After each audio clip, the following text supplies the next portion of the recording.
그래서 뒤에 있는 문학 지문 중에 아마 사실 이게 9월 그러니까 9월이 그래 계속 헷갈리네. 거의 지금 이 시침이에요, 치매. 거의 지금 뇌 기능이 지금 정상이 아닙니다, 이거. 6월이네요. 6월께 문학이 다 어렵긴 해요. 전반적으로 다 어렵고 다 어려운데 음 아마 현대 소설이 조금 제일 충격적이지 않았을까 싶어서 얘를 하는 게 조금 맞을 것 같아요. 현대 시도 그렇게 막 현대 시랑 고전 시가 그렇게 막 슬렁슬렁 읽히는 게 아니긴 했지만 근데 이제 이 현대 소설만큼 충격적이진 않았을 것 같거든요. 왜냐하면 실제로 오답 정답률도 되게 낮은 편이에요. 지금 29번 같은 경우는 화작 45%, 엄매 55%거든요. 정답률이. 문학에서 그 정도 정답률이면 굉장히 낮았던 거죠. 낮았던 거고. 그리고 아까도 얘기했다시피 밑줄 그어져 있는 부분에 대해서 물어보고 있지만 전체 줄거리를 안다고 해서 이 시어의 의미가 공짜로 들어오는 것도 아니에요. 그런 게 이제 조금 조심해야 되는 부분인 거고 아까 이제 고전 소설 설명할 때 인물 관계도 어쩌고저쩌고 하면서 이거를 이제 제발 머리가 아니라 손으로 해야 되는 이유 중에 하나가 그러니까 미정 있잖아 미정 그러니까 부정 말고 미정이 있잖아 미정 그러니까 부정이면은 이 완전히 이제 그러니까 그 not인 거고 미정은 x인 거잖아요. 그죠? 이게 우리가 이 정보를 받아들일 때 얘를 상정하고 받아들이기 시작하면은 조금 비슷한 스토리여도 당연히 난이도가 어려워지겠죠? 왜냐하면은 산발적인 추론을 요구할 거니까. 무슨 소리냐면은 막 이렇게 이 글이 있어. 근데 저기 이제 우리가 미정된 부분이 있다라는 건 이 중간중간에 빵꾸가 뚫려 있다라는 거예요. 이 말인즉슨 읽으면서 실시간으로 빵꾸 때우면서 읽어야 된다는 걸 의미하는 거거든요. 그러니까 이제 우리가 근데 이런 식으로 생각을 했을 때 머리가 굴러가겠냐고 안 굴러가겠죠. 그러니까 수학에서 특정 모르는 값이 있을 때 있다라고 가정을 하고 그냥 이름을 붙여놓고 풀어버리잖아 그냥. 그러고 해를 구하잖아. 그쵸? 그러니까 이 현대에서 여기 아버지와 땅 여기서 아버지의 땅에서도 이 두 파산이 두 출발이랑 정을선전 그리고 앞에서 봤던 이대봉전처럼 추론 당연히 요구하고요. 거시적 추론, 미시적 추론 둘 다 요구하고 있어. 근데 조금 특징적인 거는 얘는 미정된 무언가를 줄거리에 포함하고 있다라는 거야. 왜 그러냐면 지금 여기서 중략전은 내가 아버지에 대해서 갖고 있는 감정이에요. 감정. 근데 뒤에 부분은 내가 이 부대원들이랑 참호하다가 유해 발견한 거 수습하는 장면이거든요. 근데 이제 보기를 읽어봤으면 알겠지만은 아버지가 보기랑 지문에서 아버지가 뭔가 잘못을 하긴 했는데 뭔 잘못한 건지 안 나와요. 안 나온단 말이야. 그러니까 이게 문학에서 이렇게 미정의 정보를 가지고 미지수를 가지고 읽어본 경험이 많이 없어 버릇하니까 가끔 읽을 때 애들이 제일 많은 게 뭐냐면 어거지로 껴맞추는 경우가 있어. 그러니까 미지수는 미지수로 둬야 되는데 그냥 껴맞춘단 말이야. 그러면 이제 틀리게 되는 거고 그리고 미지수가 미지수라는 걸 인지를 해야 하는데 무지함을 인지해야 되는데 그게 안 되면은 아까 얘기했다시피 이 중간중간 빵꾸 떼어가면서 추론해가면서 읽어야 되는데 그게 안 되겠죠. 잘 안 되니까 전체 줄거리 파악조차 힘들어지는 거야. 그러니까 구도라 근데 여기 구도래 상황 파악조차 안 된다라는 거지. 그러니까 그런 게 당연히 있었기 때문에 이 지문이 특징이 내가 늘 얘기했던 거 지문 자체가 어려운 거는 29번처럼 특정 문제만 정답률이 낮은 게 아니라 전반적으로 정답률이 낮거든요. 얘는 전반적으로 낮아요. 그리고 화작업매 차이가 조금 나긴 하는데 비교적 적은 편에 속해요. 그러니까 다 어려웠다는 거예요. 다 어려웠다는 거고 지문이 특히나 다 어려웠다라는 거예요. 그럼 왜 그게 어려웠고 그렇다면 우리가 만약에 실전에서 분명 이런 거 마주칠 거예요. 왜냐면은 이게 마주하지 않을 거라고 보는 게 더 비합리적인 추론이야. 그 평가원 모의고사도 그렇고 수능도 그렇고 내가 얘기했잖아. 늘 새로운 시도는 했다니까. 그래가지고 우리가 무슨 배꼽을 주제로 한 변주곡인가? 그쵸? 그런 이 원래 소설의 호구성을 가지고 있지만 호구성이 아니라 거의 비현실적이라고 할 수 있는 소재를 가지고 나온 현대 소설을 본 적이 있고 광활루기에서도 고전 소설의 형식이긴 한데 이게 화가 나눠져 있고 중간에 괄호해가지고 서술자가 직접 얘기를 하는 장면이 있었어요. 그리고 이 현대소설 그 제목 기억나요? 킥킥 현대시 킥킥 그런 것도 보면은 딱 알겠죠. 우리가 내가 아까 얘기했던 대표성을 띠는 게 문제가 나올 수도 있고 개성이 문제가 나올 수도 있는데 순위에서는 대부분 개성이 나와요. 그러니까 개성이 나온다라는 거는 우리가 처음 볼 만한 처음 보는 글들 그리고 형식이나 내용 면에서 처음 볼 법한 낯선 글들을 일부러 이렇게 다 끌어올리셔서 출제를 한다라는 거죠. 그러니까 이제 당연히 이런 우리가 사설을 푸는 이유도 그런 거 대비하기 위함이에요. 그냥 단순히 실전 경험을 쌓고 숙련도를 쌓고 경험치를 쌓고 그것도 있지만 그보다 더 중요한 거는 내가 예상치 못하는 상황에 대비하는 능력을 키우는 것. 예상치 못한 상황에 대비를 한다는 거는 그 자체로서 경험이나 지식으로 대비가 안 되는 거야. 왜 예상치 못했으니까. 그러니까 그건 역량을 키워야 하는 거야. 멘탈과. 아시겠죠? 그리고 공부할 때 멘탈은 어디서 나온다? 공부하는 과정에서 나와요. 내가 만들어줄 수 없어. 니네가 공부하는 과정은 니밖에 모르거든요. 머릿속에서 무슨 일이 일어나는지는. 그게 자기 멘탈 형성하는 거예요. 자기가 공부를 어정쩡한 방식으로 공부했으면 2번 고르고도 고민하면서 자기 풀이에 확정을 못해서 확신이 없어서 2번, 5번 왔다 갔다 하면서 고민하다가 5번 고르고 틀리던가 아니면 희망편 아니면 시간 써먹는 거죠. 낭비하는 거지. 다시 자 어쨌든 보기 봅시다. 30번 부정적인 방향으로 응고된 기억을 돌이켜 긍정적인 방향으로 재편함으로써 심리적 안정을 도모하는 기회를 마련할 수 있대요. 그렇대. 심리요법의 일환으로 적용되는 기억 재응고화는 마음의 상처로 남은 기억을 재구성하여 다른 의미와 가치에 대응시킴으로써 사람들로 하여금 부정적 기억으로 빚어진 심리적 불안정에 대응할 힘을 회복하도록 돕는 원리다. 그러면 기억 재응고화라는 개념이 나왔어요. 그리고 이 기억이 부정적인 방향으로 응고되는 경우가 있다는 얘기를 했어. 그러면 내가 얘기했죠. 문학 지문에서 보기는 대응하는 거라고. 그러면 기억 재응고화라는 개념어가 여기 지문에서 어떤 사건 혹은 어떤 행동, 어떤 대사와 대응될 수 있는지를 보면 되겠네. 자, 봅시다. 자, 분석적으로 읽는 거 이제 디폴트야. 어머니의 변명은 끝끝내 내 마음을 어루만져 주지 못했다. 이거 지금 이렇게 그냥 이렇게 뭐라 해야 되냐 깔고 들어가잖아, 그렇지? 그러니까 이런 거 흘려보내지 마. 흘려보내지 말고 변명 동그라미 치고 얼음만 주지 못했다. 이거 의식적으로 표시 밑줄이라도 하라고. 표시가 주객전도가 돼가지고 표시하느라 못 읽으면 상관없는 그건 이제 안 되는 거지만 내가 읽으려고 표시하는 거는 해야 되는 거야. 잘 읽으려고 표시하는 건 아시겠죠? 어쨌든 그래서 표시를 해가지고 정신을 차리라는 거야 여기서. 그 후로 나는 좀처럼 아버지에 대한 얘기를 꺼내지 않게 되었대요. 그러면 변명을 했어. 근데 이게 나한테 안 통한 거죠? 어머니가 변명을 했어. 근데 이게 해결이 아무것도 되지 않았다. 내 입장에서. 그 후로 나는 점점 아버지에 대한 얘기를 꺼내지 않게 되었고 뜻밖에도 아버지의 죄를 순순히 시인하는 그녀의 한마디가 내게는 그토록 엄청난 충격으로 깊이 남겨졌던 탓이리라. 그러니까 뭐 때문이래요?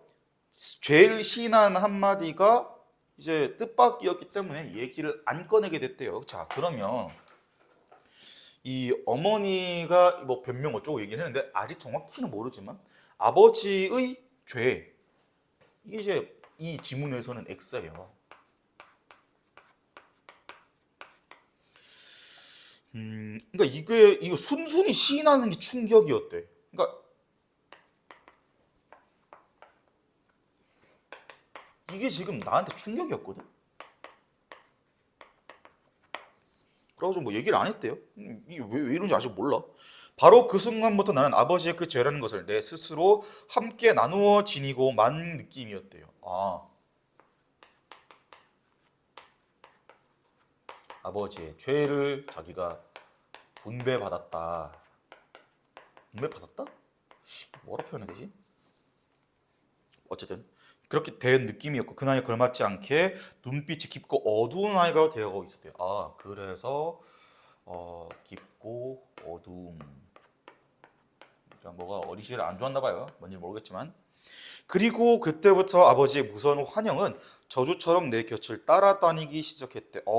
그러면 그러니까 그때부터니까 이게 이제 환영이 당연히 여기 엮이겠죠. 그는 언제나 시커먼 어둠 저편에 숨어서 음산하게 그지없는 눈빛으로 나를 쏘아보고 있었대. 그러니까 이런 거 쏘아보고 있어. 이게 미칠 거야. 왜냐면 지금 봐, 소설자가 인물이잖아. 소설 속 인물이잖아요. 지금 이 사람이 내가 아버지를 어떻게 보는지가 드러나잖아. 그냥 보는 게 아니고 쏘아본대요. 아버지의 죄는 아직 몰라. 이게 지금 뭐 정확히 뭔지 얘기가 안 나와요. 그치? 근데 이제 쏘아보고 있었다고 했으니까 이제 그러니까 내가 생각하기에 아버지는 날 저렇게 볼 것이다 라고 여긴 거죠. 그러니까 이런 게 이제 인물 간의 관계 파악이 매우 중요하겠지. 표면적으로 안 드러날 뿐이야. 내 어릴 때 이따금 고개를 들여 들여다보면 마루 밑 저편 깊숙이 도사리고 있던 그 까마득한 어둠 속에서 슬슬 기어나오던 눅눅하고 음습한 냄새 속에서 내가 한 번도 얼굴을 본 적이 없는 그 사내는 핏발선 눈알을 번뜩이며 나를 쏘아보고 있는 것이었다. 그래서 지금 이 일이 벌어지고 나서 내가 아버지에 대해서 표현하는 게 뭐 쏘아보다. 이 감정 표현한 말 내가 되게 중요하다 했잖아. 근데 쏘아보다, 음습하다, 뭐 어둡다 이런 건데 우리가 배웠잖아. 감정을 표현하는 단어들은 굉장히 중요하다는 얘기 뭐 거의 수백 번도 넘게 했는데 얘를 연결을 했을 때 분위기가 이제 형성이 된다라고 시에서는 얘기를 했거든요.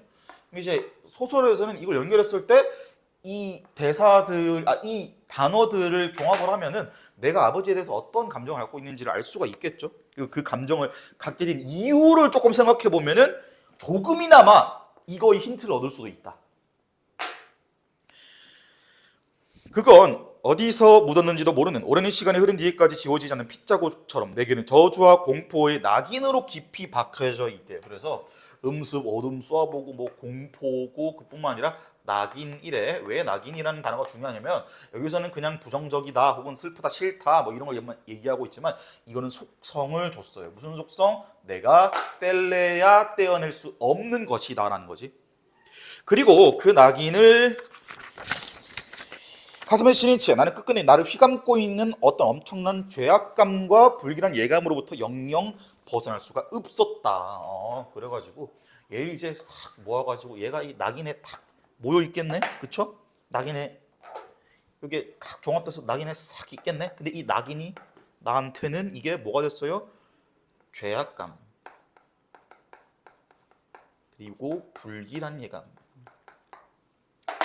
자, 중력 부분을 적습니다. 중력 부분을 적으니까 생각 없이 읽으면 안 된다. 부대원들은 훈련에 대비해 참호를 파다가 발견한 유해를 인근 마을의 노인과 함께 수습하여 매장하는 일을 행한다. 중력 부분 줄거리가 길지 않아요. 대신 상황은 정확하게 잡아가야지 유해를 발굴하고 있는 거야. 그리고 부대원들이니까 내가 군대에 간 상황이겠죠. 두개골과 다리뼈를 꼼꼼히 문질러 닦은 뒤 노인은 몸통뼈에 묶인 줄을 풀어내기 시작했다. 완강하게 묶인 매듭은 마침내 눈의 끝에서 풀려졌고 철사줄은 싱싱하게 살아 있었다. 이게 지금 봐. 사실 얘는 약간 미세 팁 같은 거거든요. 우리가 전체 분위기를 앞에서 전체까지는 아니어도 앞부분 분위기를 알잖아. 그리고 상황을 봐. 상황. 그러니까 이 세 개의 상황을 봐. 세 개의 상황. 이 세 개의 상황은 지금 내가 유해를 꺼내고 있어요. 죽은 거죠. 죽은 거야. 근데 여기서 철사줄이 나왔어. 철사줄. 근데 이걸 지금 보고 있는 나, 인물, 이꼴 서술자가 뭐라고 그러는 거야? 싱싱하대. 굉장히 아이러니한 표현이거든요. 중요하겠죠, 당연히. 살을 녹이고 뼈까지도 녹슬게 만든 그 오랜 시간과 땅 밑의 어둠을 끝끝내 견뎌내고 그렇듯 시퍼렇게 나타나는 그것에서 놀라운 끈질김과 냉혹성이 언뜻 소름 끼치도록 무서움증을 느끼겠다. 그러니까 끈질김과 냉혹성인데, 자, 중력 전에서 우리가 얘를 읽었죠? 그러니까 주인공은 지금 인물은 저기서 철사줄, 이 유해랑 얘를 조금 연관짓고 있는 것처럼 보이죠? 아직 뭐 확실하지는 않지만 그런 것 같아. 연관이 있겠죠, 분명히. 노인은 손목과 팔에 묶인 결박까지 마저 풀어낸 다음에 허리를 펴고 일어서니 줄묶음을 들고 저만치 걸어 나갔대요. 묶였었나 봐, 그쵸? 그가 허공을 향해 그것을 멀리 내던지는 순간 나는 까닭 모르게 마당가에서 하늘을 쳐다보며 선인 어머니의 가니는 목줄기와 그녀가 아침마다 소분 위에 떠서 올리고 나던 하얀 물사발이 눈앞에 떠올랐다가 쓰러져 버리는 것이었다. 하얀 물사발이 뭘 의미하는 거겠어요? 이게 이제 그 선지에서는 리터럴리 무슨 의미인지를 잘 읽으셔야 하는데 지문에서는 리터럴리를 기반으로 이면 내용을 추론하시면서 읽어야 되거든. 그럼 지금 봐. 하얀 물사발 그리고 아빠에 대한 서술을 고려했을 때, 그 지금 유해 얘기를 했을 때 이 이제 죽은 사람한테 바치는 무언가를 이 하얀 물사발이라고 표현한 거겠죠. 그러다가 쓰러졌대. 그러니까 줄묶음을 던질 때 내가 이걸 보인 거예요. 그렇죠? 내가 장담할 때 계속 얘기했어. 이런 장면이 나왔을 때 자연스럽게 그리고 남들보다 머리를 덜 쓰고 처리하려면 이미지를 제발 부탁이니까 머릿속에 그리라고. 나는 담배를 피워 물었다. 멀리 메마른 초겨울의 야산이 헐벗은 등을 까다놓고 죽은 듯이 엎드려 있었고 사회는 온통 잿빛의 풍경이었고 핑 현기증이 일었고. 그러니까 풍경이 이랬대요. 광주를 머리에 있는 어머니가 모래밭을 걸어오고 있었다. 돌도거리면서 흐르는 물소리를 거슬러 강변 모래밭을 어머니가 혼자 저만 치다 오고 있었고 모래밭은 하얗게 햇살을 되받아 쏘이며 흠빛으로 반짝였고 허리띠를 동인 어머니의 치맛자락이 바람결에 흔들리고 있었고 나는 햇살에 부신 눈을 오므리고 지켜보고 있었다. 그때였다. 동그라미 치시고 중요한 파트겠죠 당연히. 꿈속에서처럼 나는 그녀의 뒤를 바짝 따라오는 한 사람의 환영을 보았다. 아버지였대요. 언젠가 어머니의 낡은 반다지, 빕숙한 옷가지 밑에 숨어져 있던 액자 속에서 학생복 차림으로 있던 그대로 그건 영락없는 그 사내였고 나를 어머니의 뱃속에 남겨놓은 채 어느 바람이 못 씹어오는 날 산길을 타고 지리산인 어디로 황황히 떠나버렸다는 사인. 이런 게 되게 중요한 거야. 고전소설에서처럼 호칭바꾸는 거랑 유사한 이 효과를 누리고 있잖아요. 이 문제에서. 그렇죠? 지금 아버지라는 사람은 우리가 정확히 알지는 못하고 있지만 지리산인가? 지리산인가 어디로 떠났대요.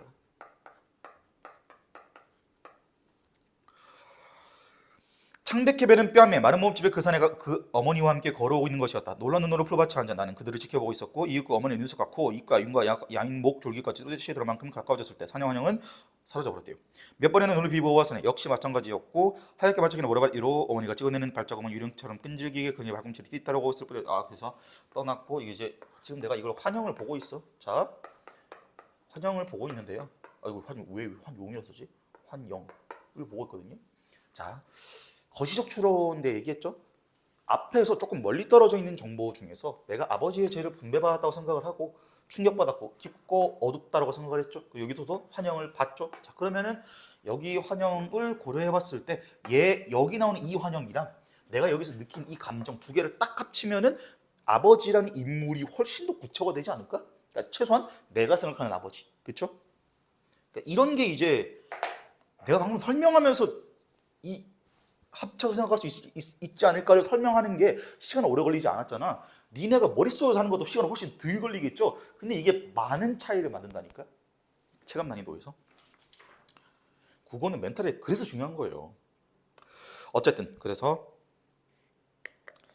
우리는 관 대신에 신문지로 싼 유해를 맨 처음 그 자리에 다시 묻어주었고 도토만이 봉분을 만들고 떼장까지 입혀놓고 보니까 엉성한 대로 형성을 갖춘 듯이 싶었다. 노인은 술을 흙 위에 뿌려주었고 그리고 자신이 먼저 한 모금 마신 뒤에 잔을 돌렸고 높아오준 북을 내놓았고 술판이 벌어졌다. 음복인 셈이었다. 그래서 이제 술판이 벌어졌어요. 이게 지금 여기 앞에 이 어머니와 나의 이야기가 나왔다가 유해를 지금 정리하는 과정에서 저 환영이 있었고 그 다음에 술판으로 간 거죠. 연마 이런 느닷없는 장례식도 모두 너희 두 놈들 때문이니까 자 한 잔씩 마셔라 하면서 느닷없는 장례식이래요. 그러니까 이게 뜬금없이 갑자기 장례식을 하고 있다. 유해 발견해서 이러고 있는 거죠. 그래 어쨌든 너희들은 좋은 일 했으니까 천당 가도 되겠다. 소대장이 병을 기울였고 다른 녀석들 낄낄대며 한마디씩 보태었다. 그러니까 여기 조금 술 마시면서 놀고 있구나 인 것인데 자 이게 지금 뒤에 한마디 이러잖아. 이게 이제 29번의 아니 29번이래. 28번. 28번에서 여기서 니네가 판단 한마디라는 이 단어에 대한 자기의 판단이 확실하지 않았던 이유는 지문에서 출처한 근거를 읽지 않았기 때문이에요.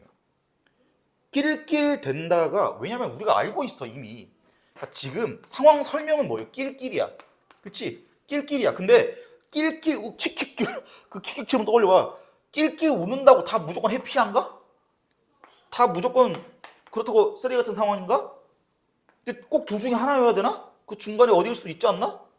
그지? 그러니까 이 생각 때문에 니네들이 이거를 그러니까 함부로 니네 풀이를 못 믿는 거라고. 기준점을 하나로 잡고 있거든. 이게 낄낄 이게 맞나? 그럼 기준점이 뭐자라고 니네들 헷갈릴 때 해야 되는 적절한 리액션은 고민을 계속 하고 있는 게 아니고 기준점을 더 찾아서 그 두 개를 합치는 거예요. 그럼 앞에서 대사 봐. 좋은 일 했으니 천당 가도 되겠다. 천당 가도 되겠다. 느닷없는 장례식이다. 뭐 좋은 일 했다. 그러니까 지금 얘네들을 다 합쳐서 하나의 기준으로 뿅 만들었을 때 확신이 이때는 생기잖아. 지금 놀고 있구나. 그치? 이게 니네한테 요구하는 거야. 이게. 수리가 덕 차로운 반합 뚜껑을 나는 두 손으로 받쳐 들었고 저것 봐라. 날짐승도 때가 되면 돌아올 줄 아는 법이다. 어머니가 말했다.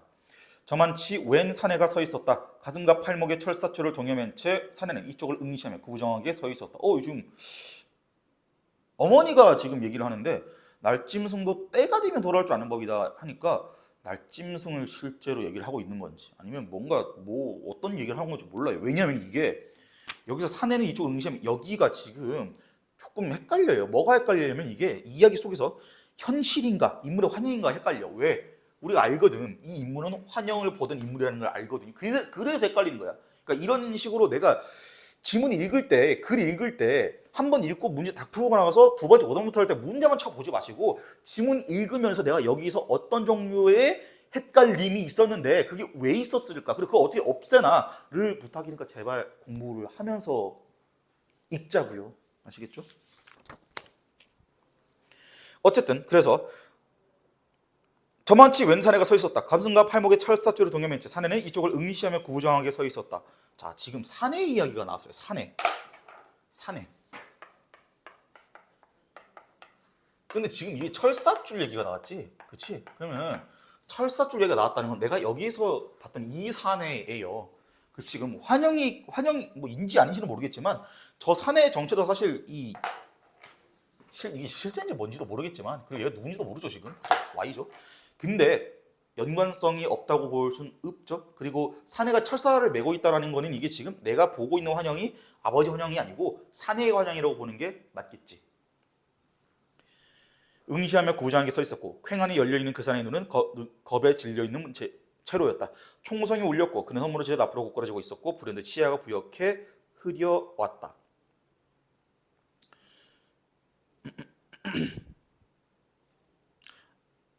그러니까 이게 지금 이 5번 보면은 뭐 지각을 주체하는 표지가 나타나지 않는 그러니까 이게 시야가 부옇다가 내가 시야가 부여진 건지 아니면 지금 사내 입장에서 시야가 부여진 건지 모르죠. 왜냐면 총성 눌렀으면 맞은 거잖아 사내가. 그렇죠. 그리고 이게 조금 더 이 우리가 열심히 읽었으면은 사실 철사 얘기가 나왔어. 그렇죠. 그러고 결박 얘기가 나왔어요. 근데 지금 여기 환영에서 사내가 총성 얘기가 그럼 얘가 묶여 있다가 총 맞아서 죽은 거네. 그렇죠? 얼마나 이 한스러운 상황입니까? 뭐 이거 몰라도 문제를 풀 수는 있지만 우리 그래도 문화로서 감성 조금 챙길 수 있어야죠. 물론 시험 점수가 먼저긴 한데 감사합니다. 그러니까 이게 문학 시험으로서 내가 니네를 가르치는 거지 문학 자체를 즐기는 법은 사실 이거랑은 거리가 꽤 있어요. 아시겠죠? 원래는 문학 읽으면서 내피를 더 발휘해보고 억측도 해보고 그러면서 자기가 재미도 느껴보고 충격도 느껴보고 이래야 재미가 있는 거거든요. 아시겠죠? 그래서 뭐 시험 대비는 열심히 당연히 하셔야겠지만 하고 나서 여유가 된다면 책 쉬운 거부터 아무거나 재밌어 보이는 거 좀 읽어보세요. 꼭 이게 다들 책 읽는 게 좋다 이러는데 이게 안 읽어보면 몰라요. 뭐가 좋은 건지. 아시겠죠? 이런 풍부한 감정을 느낄 수 있는 기회가 많지 않아요. 책, 영화, 드라마가 가치가 있는데 내가 생각하기에 책이 조금 더 좋은 이유는 영화, 드라마처럼 오히려 정보를 덜 주기 때문에 시각 정보를 덜 주기 때문에 좀 더 이 내면에 집중할 수 있지 않나? 뭐 이런 허설을 한번 해봅니다. 허설 소리 아니야. 저는 내가 생각하기엔 문학도 중요해요. 철학도 중요하고. 어쨌든 그래서 어디 갔냐? 그래서 탁 끌어야죠. 지금 아버지는 지금 어디에 쓰러져 누워 있을 것인가? 그러니까 지금 사내 얘기를 하고 있었어. 사내 얘기를 하다가 지금 요 아버지, 그러니까 사내를 거쳐서 내가 아버지 생각을 갑자기 다시 하고 있는 거죠. 그냥 동일한 인물이 아닙니다.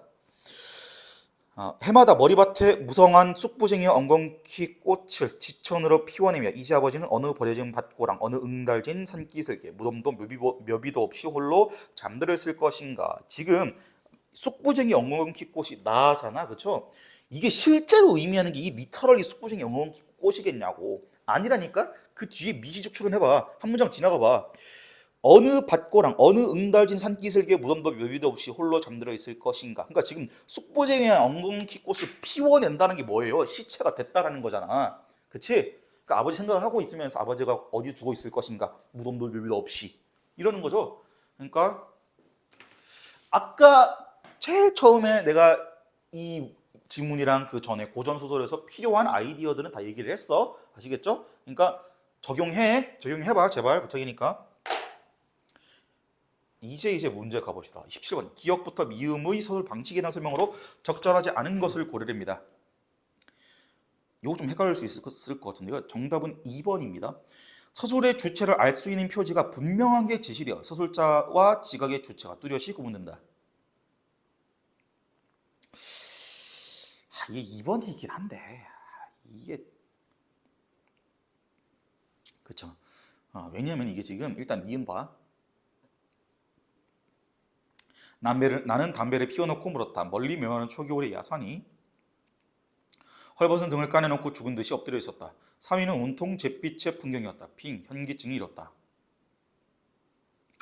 서술의 주체를 알 수 있는 표시 있어. 그죠? 나는이니까. 근데 중요한 건 서술자와 지각의 주체가 뚜렷이 구분된다예요.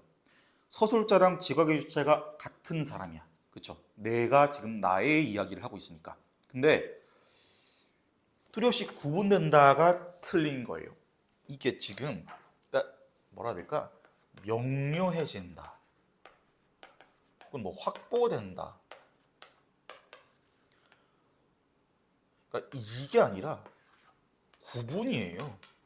그러니까 구분이라는 단어는 기본적으로 A와 B가 다름을 전제하고 쓰는 어휘거든요. 그래서 이게 틀린 선지가 되는 거예요. 그러니까 이게 지금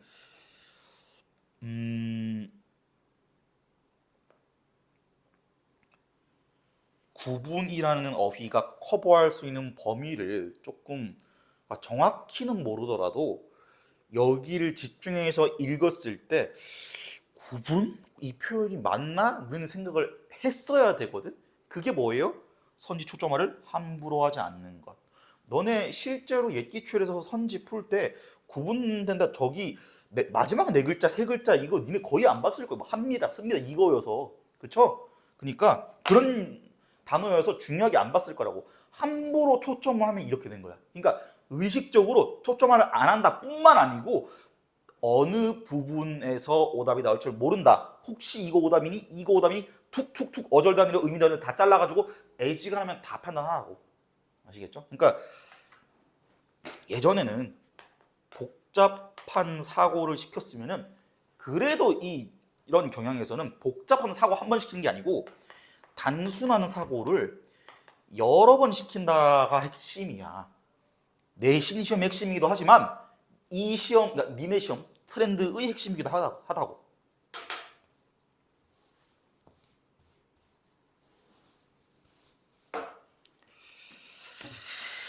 (28번) 윗글에서 A와 B의 서사적 기능에 대한 설명으로 가장 적절한 것을 고르랍니다.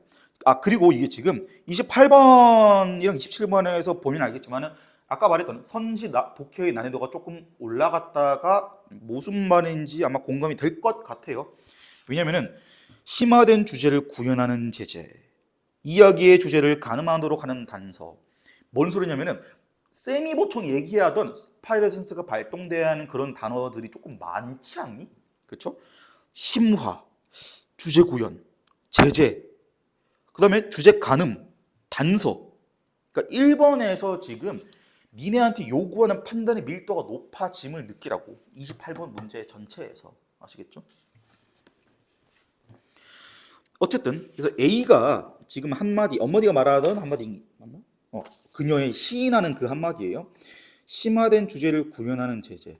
이것까지 만약에 판단을 한다고 하면은 일단 심화된 주제가 있었나가 중요하고, 근데 심화된 주제가 있었나 자체는 조금 허용 범위가 넓잖아. 내가 늘 얘기했죠. 문학은 허용 가능성을 보는 이제 과목이라고.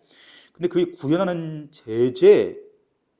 제재인지는 굉장히 날카롭게 판단하기 어렵거든요.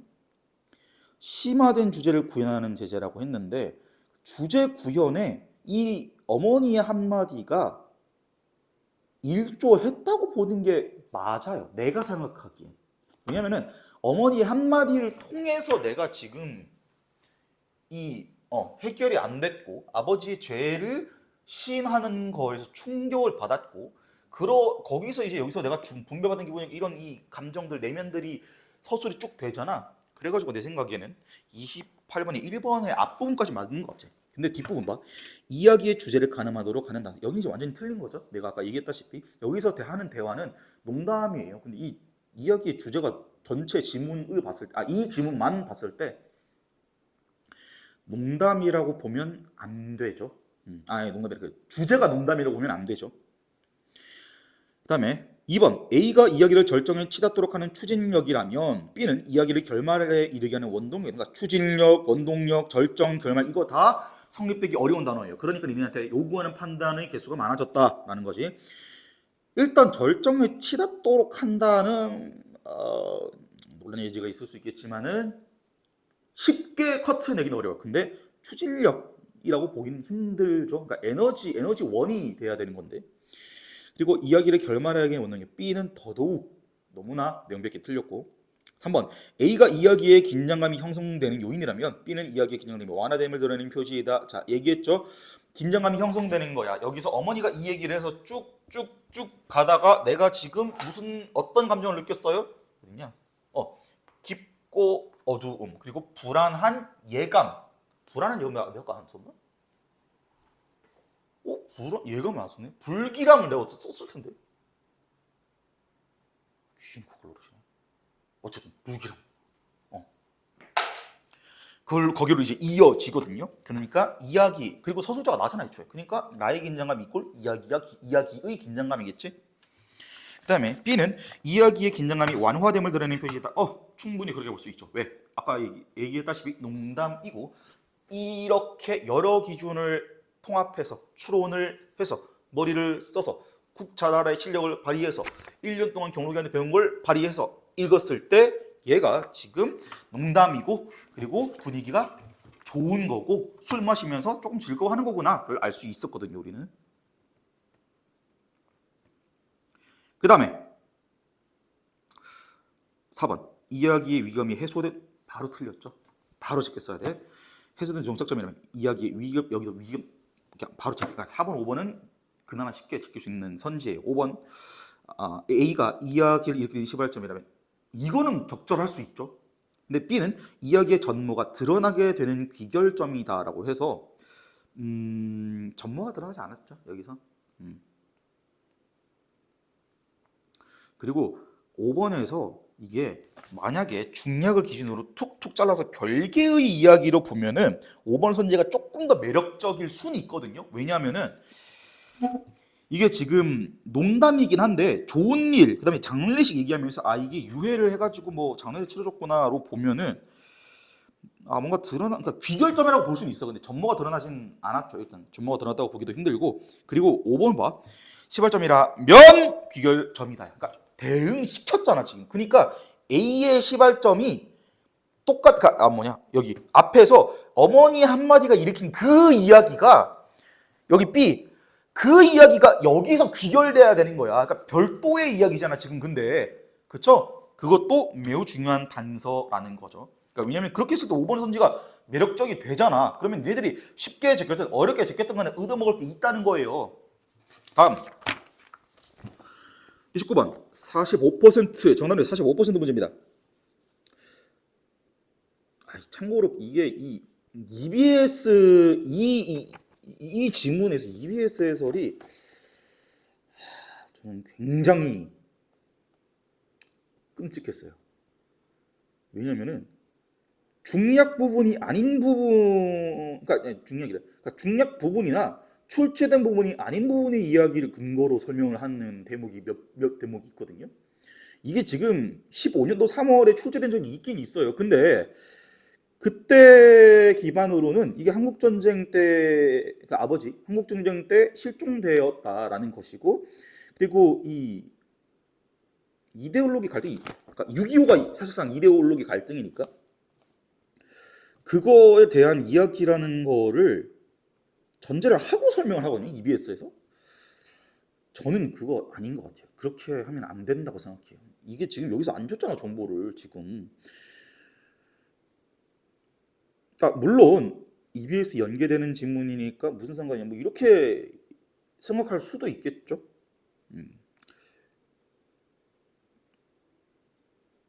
근데 그럼에도 불구하고 수학 능력 시험이라는 목적을 생각해 봤을 때 그렇게 출제하면 안 되는 거고, 근데 참고로 이거 평가원이 그렇게 출제했다는 얘기는 아닙니다. EBS 해설이 마치 평가원이 그렇게 한 것처럼 해설 썼다라는 거야. 왜냐면은 이데올로기 이야기가 나오거든요, 해설지에. 그리고 6.25 이야기 나오면 안 되잖아. 지금 여기 지문에서 안 줬잖아, 이 시험에서. 그렇죠? 그래서 여기 지문에서만큼 EBS 해설은 조금 참고는 하시되 그거를 풀이의 기준으로 삼지는 않는 게 좋을 것 같아요. 괜찮아, 내가 있으니까 내가 설명해 줄 테니까. 자, 4번 가와 나에 대한 이유를 적절한 거를 물어봐요. 가는 지금 날짐승이 돌아온다, 날짐승을 이야기하는 거고, 나는 엉겅퀴꽃, 쑥부쟁이 엉겅퀴꽃이에요. 당연히 여기서도 그 밑줄 그어주는 리터럴리 그 단어를 이야기하는 게 아니고 그 단어와 연관이 되어 있는 혹은 동일시 될 수 있는 수많은 설명들, 정보들, 감정들을 같이 판단을 해야 한다는 거지. 근데 이제 이 날짐승, 근데 이 숙부쟁이나 엉겅퀴꽃에 대한 힌트는 많은데 비교적 날짐승에 대한 힌트 개수도 그렇고 힌트가 되는 텍스트의 양도 그렇고 그걸 알아내는 난이도가 조금 어려웠을 것 같아요. 날짐승도 때가 되면 돌아올 줄 아는 법이다라는 얘기가 나오잖아. 그러니까 이게 왜 그러냐면은 날짐승은 돌아올 줄 안다라는 거야. 어머니의 입장에서 가는 날짐승이고 돌아온다라는 거예요. 그러면 뭘 의미하는 거야? 뭘 염두에 둔 거겠어요? 아버지의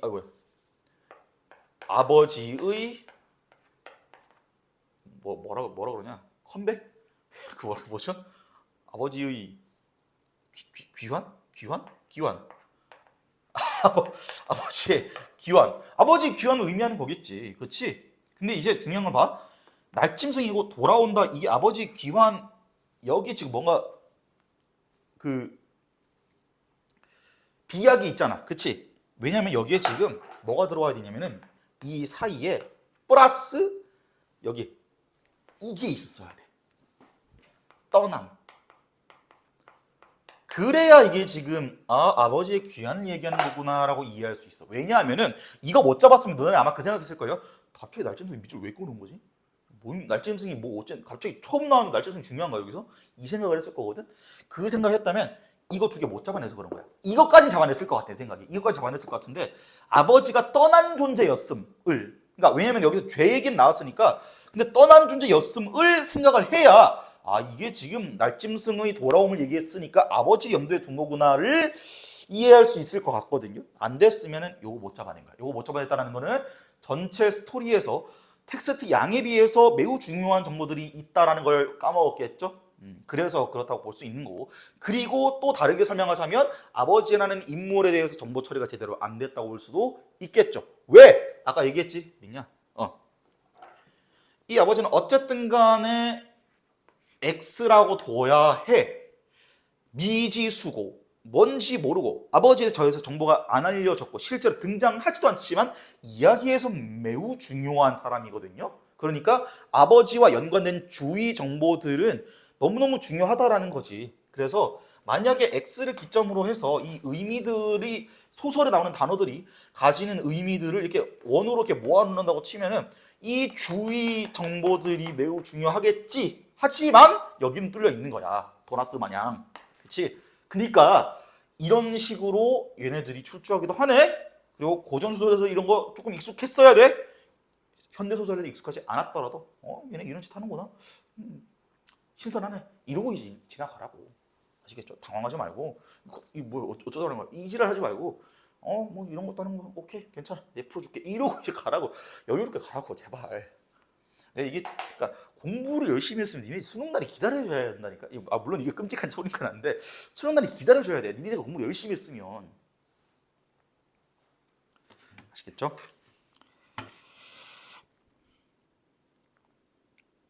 그래가지고 어쨌든 가는 아버지가 돌아옴을 염두에 두는 엄마의 이 생각이 담겨 있는 것이고, 그리고 나 같은 경우는 엉겅퀴꽃과 쏙부쟁이죠. 그러니까 죽음이에요. 그러니까 아버지의 죽음 혹은 묘비가 없음 혹은 묘가 없음 이겠지. 선생님, 아버지의 죄가 될 수는 없나요? 그럴 수 있었지만 바로 뒤에 보면은 이제 아버지는 어느 버려진 밭고랑 어느 응달진 산기슭에 무덤도 묘비도 없이 홀로 잠들어 있을 것인가 라고 얘기하잖아. 그러니까 속보쟁이 엉겅퀴꽃을 피워내며 잠들어 있다 했어. 피워내며 잠들어. 그러니까 피워낸다 이꼴 아버지의 죽음이에요. 그래서 얘를 그냥 아버지의 죄라고 그냥 이렇게 단정 지어버리기는 조금 부족하지 않나 라는 생각이 듭니다. 어쨌든 이렇게 생각이 가능하다라는 걸 얘기한 거야. 어디까지나 근데 선지에서 설명해 줄 거니까 그 기준에 맞나 안 맞나만 판단하면 되는 거지. 여기서 가나가 무엇이구나라고 단정 지어서 해석을 갈겨버리지 마. 29번에 1번. 가는 나에 비해서 능동적이므로 인물이 처한 문제 상황에 미치는 영향력이 크다. 자, 가는 날짐승이고요. 나는 꽃이에요. 능동적이 볼 수 있죠? 날짐승이 일단 기본적으로 능동적이기도 하고, 그리고 문학적으로 이면적인 의미를 보더라도 아버지가 돌아옴이니까 그렇게 볼 수 있죠. 근데 뒤에 인물이 처한 문제 상황에 미치는 영향력, 이게 과연 크다고 할 수 있을까요? 돌아옴과 죽음인데 영향력이라고 했잖아요. 그리고 그쵸? 오히려 죽음이 영향력이 더 클 수도 있어요. 모르는 거야. 그러니까 1번 틀렸고,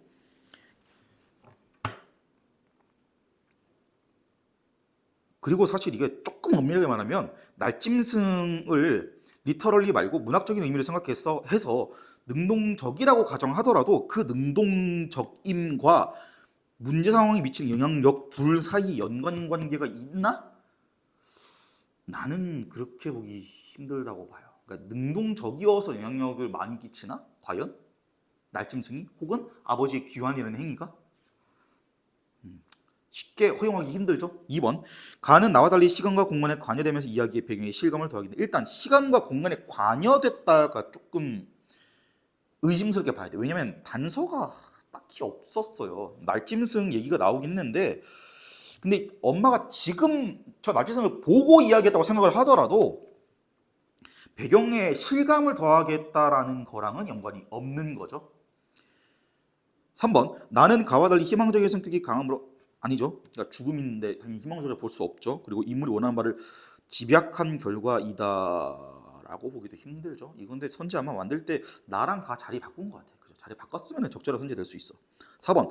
나에서 연상되는 상황이 현실이 될 경우, 그러니까 아버지가 죽으면, 죽음이 현실이 될 경우 가의 죽는 염원은 실현 가능성이 사라진다. 그러니까 기원 못 하겠죠, 당연히.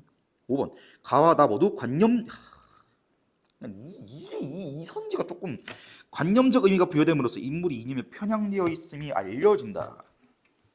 아까 27번에서 뚜렷이 구분된다 이런, 그러니까 오답 선지 설계 방식, 함정 설계 방식이 똑같거든요. 단어가 커버할 수 있는 범위에서 그 교집합에 살짝 걸쳐가지고 이거 맞지? 라고 물어보는 방식이잖아. 지금 구분이 아니었잖아. 그쵸?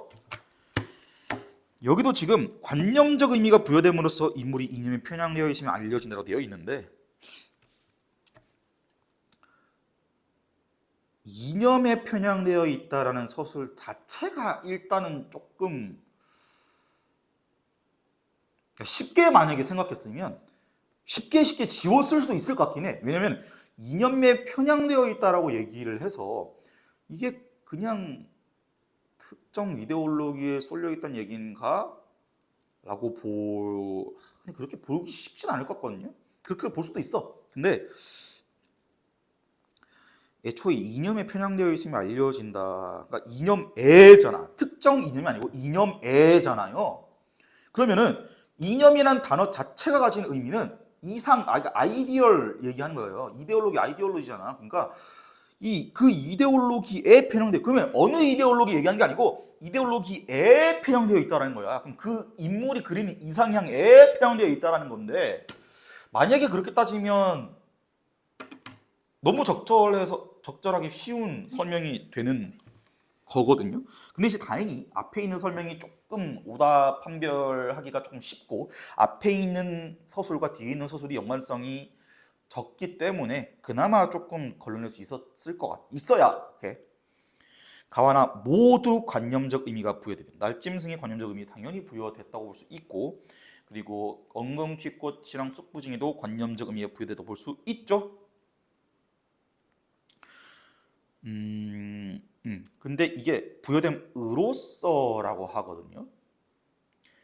거기에 그러니까 관념적 의미가 부여됐다랑 인물이 이념에 편향되어 있다랑은 두 개 간의 연관성이 크지 않다가 아니고 없죠 사실. 왜냐하면 지금 인물이 아까 얘기했던 특정 이데올로기를 얘기하는 건지 이데올로기 일반을 얘기하는 건지는 모르겠지만 만약에 일반적인 그 보통명사 제네럴한 의미로서의 이데올로기를 이야기하는 거면은 편향되어 있다는 설명이 적절하다고 봐요 나는. 왜냐하면 지금 여기서 이 인물이 자기가 생각하는 쉽게 말해 이상을 쫓아간다고 해야 되나? 이상을 아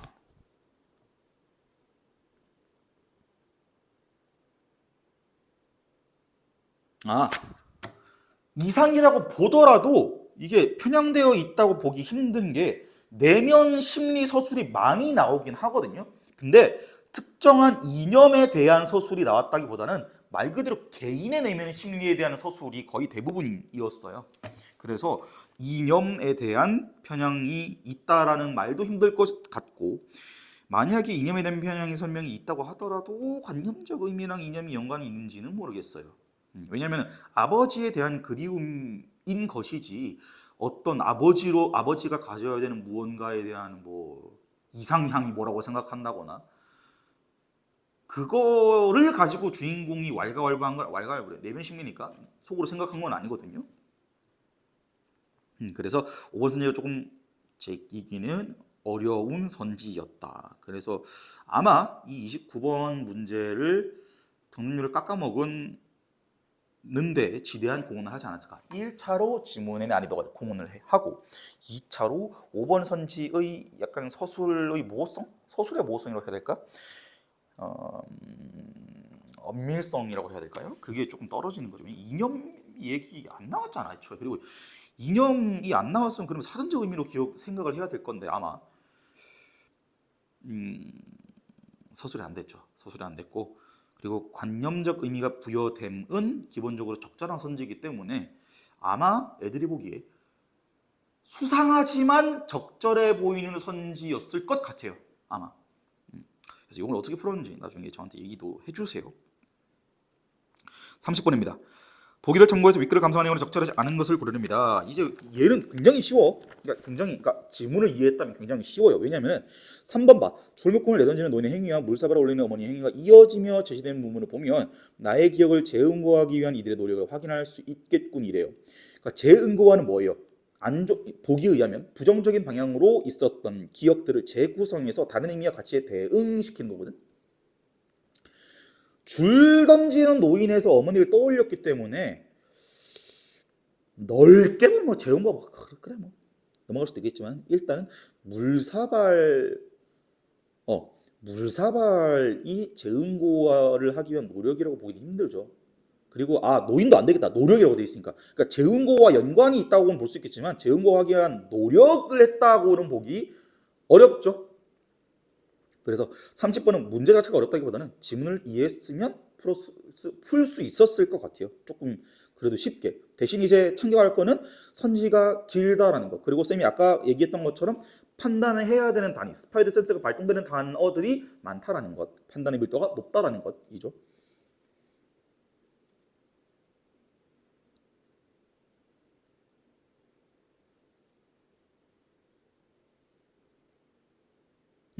나머지 선지도 딱히 30번 문제에서는 어렵지는 않은 것 같아요.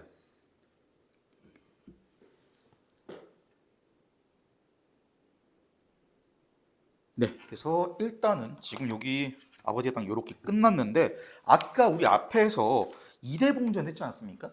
이대봉전에서 요구했던 방식 그리고 고전소설에서 평가원이 요구하던 추론적 읽기, 문학에서의 추론적 읽기가 굉장히 강조되고 있음을 확인할 수 있고 노골적으로 보인다라는 거. 그리고 제가 이제 이거 다 봤으면 앞에 가서 한 번 더 봐. 그 앞에 아이디어 부분만 한 번 더 봐. 그 어렵지 않잖아, 그렇지? 그 아이디어 부분 한번 봐요. 그러면서 리마인드 싹 해가지고 제발 네 걸로 만들어. 네 걸로 만들라고. 독해 해체 쇼가 아니잖아. 네 걸로 만드세요. 아시겠죠? 열심히 해서 우리 11월 모의고사 되지 않도록 11월 그날이 기대되도록 기다려지도록 공부를 해봅시다. 네, 여기까지.